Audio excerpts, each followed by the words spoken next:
ದೂರದ ಎರಡು ದೇಶಗಳಲ್ಲಿ ಆಗ್ತಾ ಇರುವಂತಹ ಯುದ್ಧ ಕರುನಾಡಿನವರೆಗೂ ಅದರ ಬಿಸಿಯನ್ನ ಹೇಗೆ ತಟ್ಟಿಸ್ತಾ ಇದೆ ನೋಡಿ. ಹೋಟೆಲ್ ಉದ್ಯಮದ ಕಥೆಯನ್ನ ಹೇಳ್ತಾ ಇದ್ವಿ. ಅದರ ಜೊತೆಗೆ ಆಟೋಮೊಬೈಲ್ಸ್ ಉದ್ಯಮನೂ ಕೂಡ ದೊಡ್ಡ ಹೊಡೆತ ತಿಂತಾ ಇದೆ. ಕೃಷಿ ಚಟುವಟಿಕೆಗಳಿಗೂ ಕೂಡ ದೊಡ್ಡ ಬ್ರೇಕ್ ಅನ್ನ ಹಾಕ್ತಾ ಇದೆ. ಯಾವ್ಯಾವ ವಲಯಕ್ಕೆ ಇದು ಈ ಕ್ಷಣದಲ್ಲಿ ಈ ಹಂತದಲ್ಲಿ ಎಫೆಕ್ಟ್ ಮಾಡ್ತಾ ಇದೆ ಅನ್ನೋದನ್ನ ತೋರಿಸ್ತೀನಿ ಬನ್ನಿ.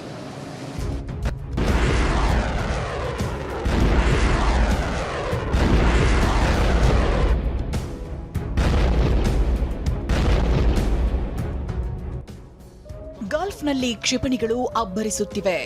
ಮಧ್ಯಪ್ರಾಚ್ಯದ ನೆಲದಲ್ಲಿ ಬೆಂಕಿಯ ಮಳೆ ಸುರಿಯುತ್ತಿದೆ. ಅದೆಲ್ಲಿಯ ಗಲ್ಫ್ ರಾಷ್ಟ್ರಗಳು, ಅದೆಲ್ಲಿಯ ನಮ್ಮ ಕರುನಾಡು. ಆದರೆ ಕೊಲ್ಲಿ ರಾಷ್ಟ್ರಗಳಲ್ಲಿ ಬೀಳುತ್ತಿರುವ ಬಾಂಬ್ಗಳ ಸುರಿಮಳೆ ನಮ್ಮ ರಾಜ್ಯದ ಕೈಗಾರಿಕೆಗಳು, ಹೋಟೆಲ್ ಉದ್ಯಮ, ರೈತರು ತಲೆ ಮೇಲೆ ಕೈ ಹೊತ್ತು ಕೂರುವಂತಾಗಿದೆ. ಕೈಗಾರಿಕೆಗಳಿಗೂ ತಟ್ಟಿದ ಯುದ್ಧ ಎಫೆಕ್ಟ್, ಕಾರ್ಮಿಕರಿಗೆ ಸಂಕಷ್ಟ. ಶಿವಮೊಗ್ಗದ ಮಾಚೇನಹಳ್ಳಿಯಲ್ಲಿರುವ ಕೈಗಾರಿಕೆಗಳಿಗೂ ವಾರ್ ವರಿ ಶುರುವಾಗಿದೆ. ಕಚ್ಚಾ ವಸ್ತುಗಳ ಪೂರೈಕೆ ಇಲ್ಲದೆ ಆಟೋಮೊಬೈಲ್ಸ್ ಬಿಡಿಭಾಗ ತಯಾರಿಸುವ ಇಂಡಸ್ಟ್ರಿಗಳಿಗೆ ಸಂಕಷ್ಟ ಎದುರಾಗಿದೆ. ಒಂದ್ ಕಡೆ ತಯಾರಿಕಾ ವೆಚ್ಚ ಹೆಚ್ಚಳವಾದರೆ ಮತ್ತೊಂದು ಕಡೆ ತಯಾರಾಗಿರುವ ಬಿಡಿಭಾಗಗಳನ್ನು ರಫ್ತು ಮಾಡಲಾಗದೆ ಇಂಡಸ್ಟ್ರಿ ಮಾಲೀಕರು ಇಕ್ಕಟ್ಟಿಗೆ ಸಿಲುಕಿದ್ದಾರೆ.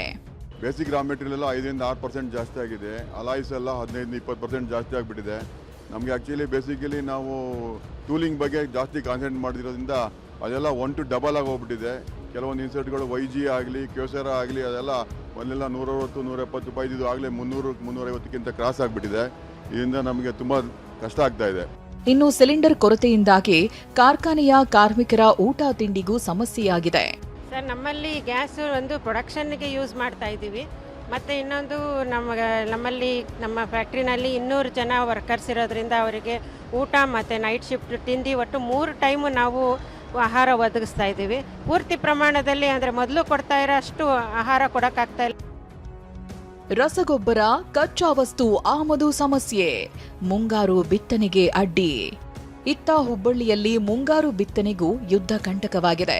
ರಸಗೊಬ್ಬರ ತಯಾರಿಕೆಗೆ ಬೇಕಾಗುವ ಕಚ್ಚಾ ವಸ್ತುಗಳು ಗಲ್ಫ್ ರಾಷ್ಟ್ರಗಳಿಂದಲೇ ಆಮದಾಗುವುದು. ಆದರೆ ಯುದ್ಧದಿಂದಾಗಿ ಆಮದಿಗೆ ಬ್ರೇಕ್ ಬಿದ್ದಿದ್ದು ಗೊಬ್ಬರ ತಯಾರಿಕೆಗೆ ಸಮಸ್ಯೆ ಎದುರಾಗಿದೆ. ಯುದ್ಧ ಹೀಗೆ ಮುಂದುವರೆದ್ರೆ ಗೊಬ್ಬರದ ಮೇಲೂ ಎಫೆಕ್ಟ್ ಬೀಳುವ ಆತಂಕ ತಲೆದೋರಿದೆ. ಇದು ಇಂಪ್ಯಾಕ್ಟ್ ಕಂಟಿನ್ಯೂ ಆದರೆ ಸಿಗೋದು ಕಷ್ಟ ಅನಿಸುತ್ತೆ ಜೂನ್ ಜುಲೈಗೆ. ಸೊ ಅದ್ರ ಬಗ್ಗೆ ಗೌರ್ಮೆಂಟ್ ಆಫ್ ಇಂಡಿಯಾ ಏನಾದರೂ ಮೇಜರ್ ಸ್ಟೆಪ್ಸ್ ತೊಗೊಂಡ್ರೆ so it will be solve ಅನ್ಸುತ್ತೆ ಸರ್. ಇದು ವಾರ್ ವಾಸ್ ಅನ್ಎಕ್ಸ್ಪೆಕ್ಟೆಡ್ ಸರ್. ಇದು ಗೊತ್ತಿದ್ದಿಲ್ಲ ಇದು. ಬಟ್ ಇದರ impact will be more on the agriculture sector sir.